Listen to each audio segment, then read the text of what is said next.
বিএনপির ভারপ্রাপ্ত চেয়ারম্যান তারেক রহমানের ব্যবহারের জন্য বিদেশ থেকে আমদানি করা বিশেষ সুবিধা সম্পন্ন একটি হার্ড জিপ গাড়ি দেশে পৌঁছেছে। Toyota land cruiser Prado LC 250 মডেলের এই গাড়িটি ইতিমধ্যেই বিএনপির নামে নিবন্ধন করা হয়েছে। 2 ডিসেম্বর বাংলাদেশ সড়ক পরিবহন কর্তৃপক্ষ গাড়িটির রেজিস্ট্রেশন ও ফিটনেস অনুমোদন দিয়েছে। গাড়িটি কিনতে ব্যয় হয়েছে 2,76 লাখ টাকার কিছু বেশি। তবে সবার মনে প্রশ্ন জেগেছে প্রায় 3 কোটি টাকার এই গাড়িটিতে কি কি সুবিধা আছে।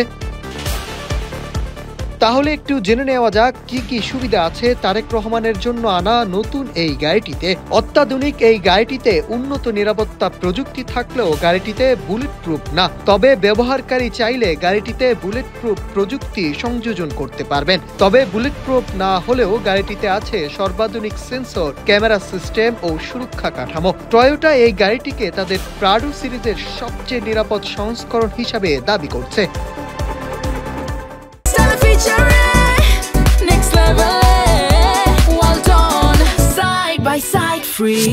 প্রাডো এলসি 250 মডেলের গাড়িটিতে যুক্ত করা হয়েছে 9টি এয়ারব্যাগ, যাতে সামনের পাশাপাশি পাশ ও কার্টেন এয়ারব্যাগও অন্তর্ভুক্ত। ফলে দুর্ঘটনা ঘটলে যাত্রীদের মাথা, বুক ও কোমর সুরক্ষা এসব এয়ারব্যাগ অনেক বেশি কার্যকর ভূমিকা রাখবে। এছাড়াও গাড়িটিতে নির্মিত হয়েছে টয়োটার শক্তিশালী GAF প্ল্যাটফর্মে।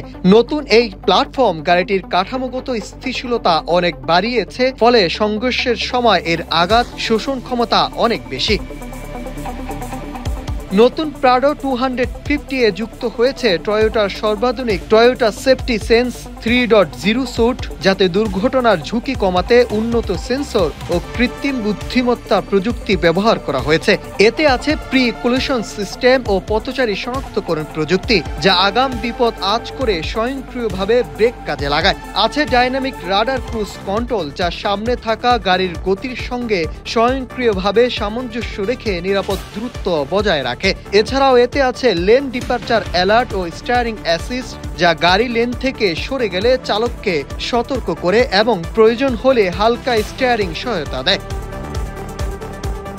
আগামী জাতীয় সংসদ নির্বাচনী প্রচারণার নিরাপত্তা নিশ্চিত করার লক্ষ্যে দলের পক্ষ থেকে ভারপ্রাপ্ত চেয়ারম্যান তারেক রহমানের জন্য এত সব সুবিধাযুক্ত এই গাড়িটি আমদানি করা হয়। বিআরটিএ ও সংশ্লিষ্ট সূত্র থেকে জানা গেছে, সাদা রঙের 7 আসনের এই জিপটি চলতি বছর জাপানে উৎপাদিত হলেও এটি সংযুক্ত আরব আমিরাত থেকে আমদানি করা হয়েছে। গাড়িটি আমিরাতের ভ্যালুস অটোমেটিভ এক্সপোর্টিং LLC থেকে ঢাকার তেজগাঁও শিল্পাঞ্চল প্রতিষ্ঠান এশিয়ান ইম্পোর্টস লিমিটেড আমদানি করেছে। চলতি বছরের 1 নভেম্বর চট্টগ্রামের মা অ্যাসোসিয়েটস এর মাধ্যমে গাড়িটি দেশে পৌঁছায়। Nahid Hasan, news desk, Ittefaq.